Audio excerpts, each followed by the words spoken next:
Hi, my name is Ren, and welcome back to my booktube channel, and welcome to part 2 of my rereading Moby-Dick journey. I know I had promised you that I was going to post this last week, and I did in fact finish rereading Moby-Dick last week, but I kind of had a book hangover after reading it. I think that what I love about good literature is that it stays with you, it persists, and so I wanted to sit in the aftermath of reading the book and just experience it for a couple of days and hopefully let my brain mull and give it some time to, process and come up with the aforementioned coherent thoughts that I had promised you last video.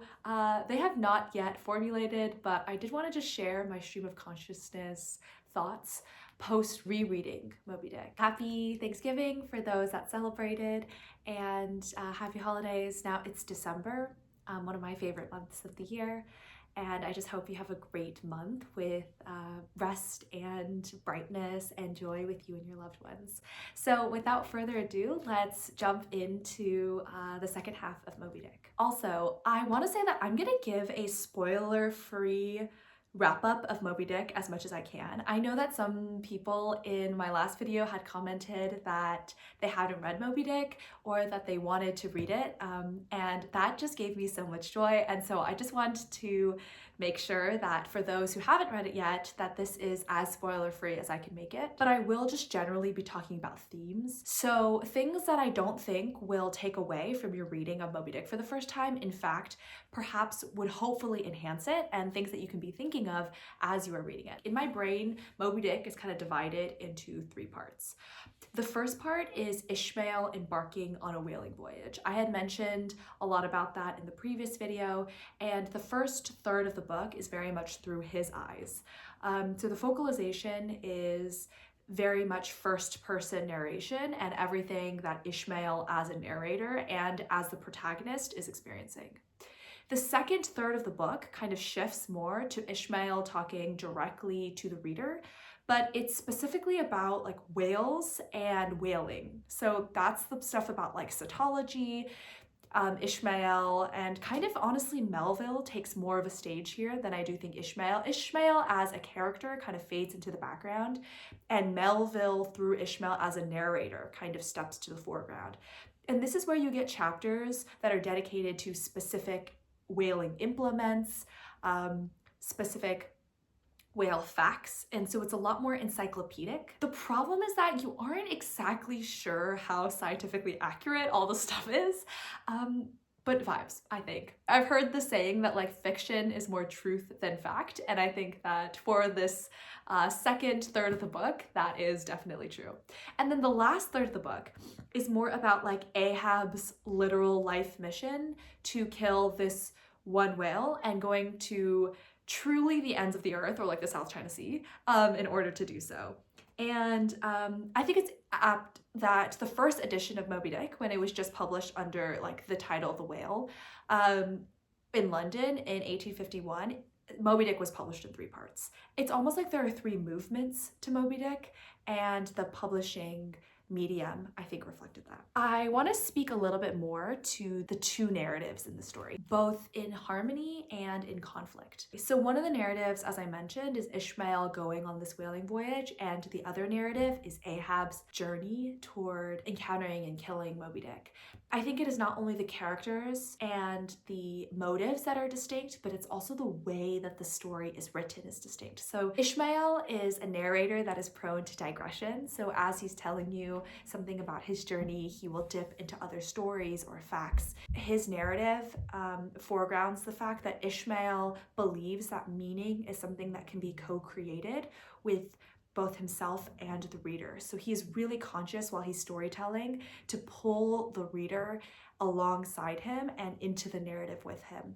Because I think for him, the journey for knowledge and for meaning is something that is co-created. He is on this quest to understand the whale and the journey, but he does that in a sort of polypositional way. On the flip side, Ahab, his narrative is very linear. When he takes over sort of some of the narration in the chapters, in his soliloquies, even the things that he says, it is all pointed toward one exact goal, and is straight ahead toward killing Moby-Dick. Ahab believes that others are mechanisms by which and tools by which he can bend to his will. Meaning is something already fixed, and the achievement of it necessitates other people, and that's the only reason why he pulls them in. And his quest is to hunt the whale in a very, monomaniac type of way. So I think there's this really beautiful interplay where we have these two central characters that are foregrounded, and yet their narratives, the way that they view their missions and goals in life are reflected through the ways that the narration occurs. Coming away from this book, and over the past week, I've been reading in the meantime some more contemporary novels, and I think that's something that really has stuck out to me about Moby-Dick is just the language.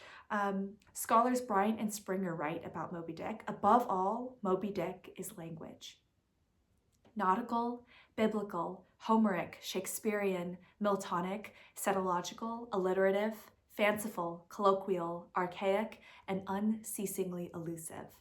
I think that is so beautiful and such a wonderful way to describe the joy of reading Moby-Dick. This is also complemented by Melville's experimental narrative structure. He dips in between fiction and song and poetry and Shakespearean stage direction and soliloquies and asides. It is not confined to any sort of narrative form or language or medium or tradition, and it is something that is almost Frankensteined together and completely organic. Even though it was written and published in 1851, it is still modern and avant-garde today. When I finished reading Moby-Dick, I'm someone who's very partial to themes. And so I was trying to figure out what is the important symbolism in Moby-Dick and what is Moby-Dick an allegory of. And that gave me a lot of pause, and the reason why this video is kind of belated. And I think it's because to read Moby-Dick is to kind of drown in symbols and allegory. And I think you can read it in a lot of different ways. So one could read Moby-Dick as an epistemological quest. So man's search for meaning as it is carried out and bifurcated by the two main characters of this novel, pitting against each other the idea of one concrete meaning of life and the quest for it versus the elusiveness of any such meaning at all. But one could also read this as a classic man versus tale, whether or not you see it as man versus nature, so man's attempt to exercise his seemingly indomitable will over the inscrutability of the universe, or it could be man versus the divine, the infiniteness and yet the unknowability of the white whale. One could also read it, though, as a historical artifact of its time period in which its exigence was born from the historical facts that were going on around it in 1851. And this could be a reaction against Ralph Waldo Emerson's and the Transcendentalists' sort of self-reliance and egoism. Richard Chaitz writes that for Melville, death, spiritual, emotional, and physical, is the price of self-reliance when it is pushed to the point of solipsism, where the world has no existence apart from the all-sufficient self. So it can be a critique on this idea that the self is all you need, and that when the self subsumes everything else in a person's perspective, the detriment that it can bring to themselves and others. It can also oftentimes the Pequod is seen as a symbol, a vessel of America. Melville mentions many times this 30-man crew, which are diverse in every way except gender. They're all men, but they come from all walks of life and notably all different countries and ethnicities and backgrounds. And people have often mentioned that the 30-man crew symbolizes the 30 states of the Union at the time that Melville was writing this. But it can also be a reaction of race. Slavery was the topic of the day back in 1851, and the Fugitive Slave Act had just passed in 1850. And so you have these commentaries and critiques and ways that you can interpret the novel through the view of race and what was going on in America during that time period. Walt Whitman famously's "Oh Captain, My Captain" is specifically about Abraham Lincoln in the Civil War. And while that's later, I think there is throughout in the political discourse of the time, there is this pervasive linking of captains to people who are steering America in terms of political leaders, the presidency, and you see America as a ship to be steered, a ship that can be wrecked. And so I think that Melville is definitely using a lot of that discourse that was popular at the time when he is writing about this whaling journey. And then finally, I think there's just a lot of, it can be read, Moby-Dick can also be read as meditations on free will versus fate, how our lives are, and the fates of our lives are tied inextricably to others, whether or not we have free will and we can exercise that to begin with, or whether things are predestined. There's a lot of language in Moby-Dick about how Ahab feels a compulsion toward killing Moby-Dick, and how a lot of the other mates, especially Starbuck, feel this tether toward Ahab and his ambition and his quest. And so you have this really interesting interplay of how one person's choice, that for him doesn't feel like choice, it feels like compulsion, either takes away or contributes to another person's free will. And what is the interplay between my free will and how that interacts with another person's free will? Moby-Dick very much explores what it means to have free will when other people are also exercising their free will. And where are those boundaries? Where are those lines? And also continuing on, what is the nature of possession? What do we own? What is ours? What do we perceive to be ours, but perhaps isn't? And is that perception of possession itself? There is cool meditations on what is the difference between a fast fish and a loose fish, who possesses what in a whale hunt. So who owns the whales when you are hunting for them? What are the sort of right-of-ways between different whaling ships? That also interplays with imperialism and colonialism. And what does it mean to possess your own fate, your own decisions, the means toward your decisions, and also the consequences of them. So in the end, I think, as with all great works of literature and all great artifacts of the human experience, I think the answer is that it could be all of these and none of these at all. I think just in most things in life, unfortunately or fortunately, the answer is just it depends. And I think that that is kind of the beauty and the ever-present rub of literature. I think there's no definitive reading of Moby-Dick, and not because the Melville had no authorial intent, but because of the inherency of literature as infinite and as mutably infinite. And perhaps some infinities are in fact larger than others. So some interpretations might be more or less textually evident.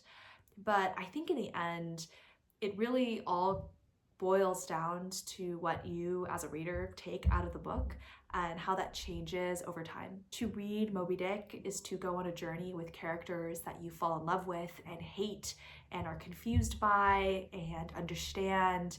And that understanding and confusion and love and hate mutate as you as a reader change. And I think that that has been something that has been so beautiful about this rereading of Moby-Dick. I think the first time I felt the joy of Melville in his writing and his play and his experimentation. But I think this time around, I really was character driven. The way that Ishmael versus Ahab sees the world and their position in it. As someone who is, recently post-grad and trying to look out at the vast sea into the infinite horizon, and trying to chart my journey and my course. I was talking with a friend recently, and he said that stories are not just the way that we understand the world, it is the way that we construct it. And I think in that way, I want to just hold space for the narratives, especially the dueling narratives that exist within the book, and also within my own life, and to be asking questions and to be learning and to be more cognizant of the narratives that are constructing not only, my life and the ship that I'm on, but also the quest where I'm going. In conclusion, I want to thank you for going on this journey with me to reread Moby-Dick. I would love to know what you thought about Moby-Dick as a whole, if you've read it, any themes that you feel really stuck out to you or that you've carried with you from the book, or any narratives that you feel like are really resonating with you, Moby-Dick or otherwise. I am excited for my December TBR, and I'm currently reading Tomorrow and Tomorrow and Tomorrow, which I think is hilarious because one of the, the excerpts, excerpt reviews from the book that were featured in the front page compares the book to Moby-Dick. So I felt like I just had to pick it up. So yeah, that's what I am reading right now. So yeah, if you have any book recommendations for me or things you'd like me to talk about or give my hot takes on, I would love to do so. Happy holidays. I hope you have a wonderful and warm December, and I will see you next time.